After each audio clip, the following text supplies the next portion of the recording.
you've got U.S. intelligence and law enforcement agencies. They're investigating reports, get this, that Russia is planning to disrupt our elections. Donald Trump has talked about this a lot, as has Hillary Clinton. The news coming just weeks after top U.S. officials said that Russia is most likely responsible for this summer's DNC hack. Hillary Clinton says this is very concerning, even likening this to the Watergate scandal. Listen. This is like Watergate, only now in cyber time.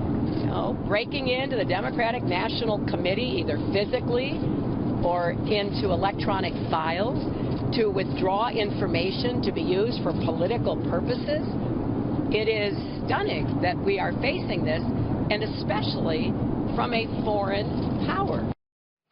Okay, so how concerned should we be? Well, joining me now, retired four-star general and a Fox's military analyst, General Jack Keane. How concerned should we be about this new threat? Because the FBI, Department of Homeland Security, NSA is taking this very seriously.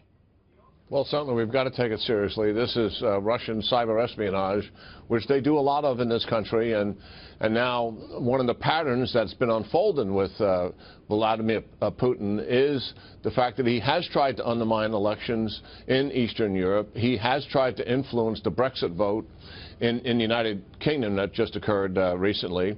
And now here he is in the United States trying to also impact the election. I don't think it's as much as impacting the election directly, although we should be alarmed by anybody muddling in what is one of our pillars of our democracy, certainly.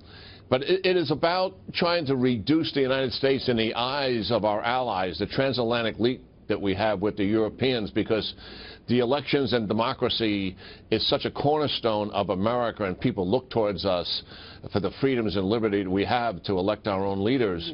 And that's what Putin is trying to do. And it's just one of the many tools in his kit bag when he's trying to deal with an adversary like the United States, and that's clearly what we are to him. And he uses propaganda. He uses cyber espionage.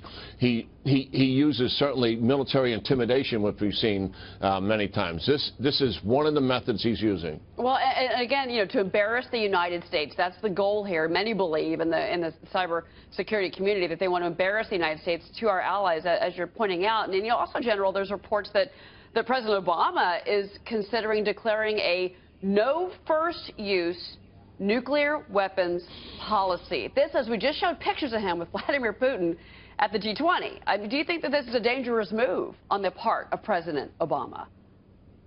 Well, this is being talked about for some time in national security circles, that President Obama, before he leaves office, will try to do something to establish a legacy surrounding nuclear weapons.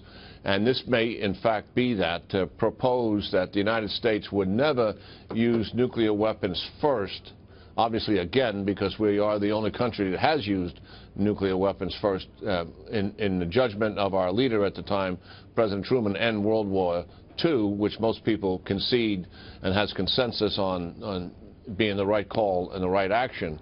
But what this is about is, if the United States is not going to use it first, then the thought behind it, the theory behind it, then that would indeed reduce the likelihood of nuclear warfare. And that sounds good in the classroom, but it doesn't take into account rogue states. If you're dealing with the Soviet Union, which acted as a rational actor during the Cold War, although one that we had serious political disagreements with, that is not the case dealing with a rogue actor like North Korea.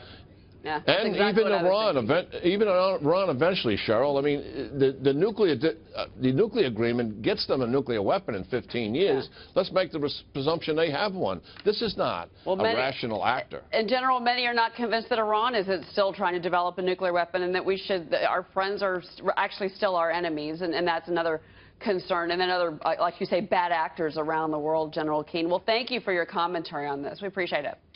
Good talking to you, Cheryl. All right, it's good to see you.